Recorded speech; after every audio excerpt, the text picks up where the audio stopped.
সাবেক মার্কিন president Donald ট্রাম্পের ওপর গুলির ঘটনা বিশ্লেষণ করতে যমুনা টেলিভিশনের সাথে যুক্ত হয়েছিলেন রাজনৈতিক বিশ্লেষক এবং যুক্তরাষ্ট্রের ইলিনয় স্টেট ইউনিভার্সিটির distinguished professor doctor Ali Riaz.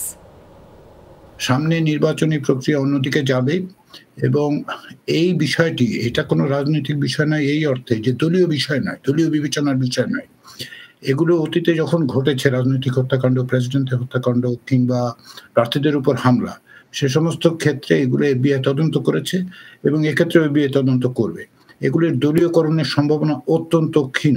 যদিও অতীতের চেয়ে একটু ভিন্ন পরিস্থিতি এখন, সেটা হচ্ছে অত্যন্ত মেরুকরণকৃত পোলারাইজড একটা রাজনীতির মধ্যে আমরা আছি।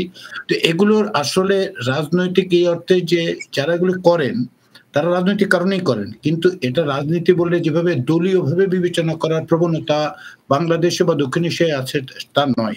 এগুলো ছোট ছোট গোষ্ঠী, ক্ষুব্ধ গোষ্ঠী, অধিকাংশ ক্ষেত্রে এককভাবে দু চারজনে মিলে এই ধরনের চেষ্টা করেন। এগুলোকে ষড়যন্ত্র এবং অপরাধমূলক বিষয় বলে বিবেচনা করা হয়, সেভাবেই তদন্ত করা হয়, সেভাবেই দোষী সাব্যস্ত করা হয়।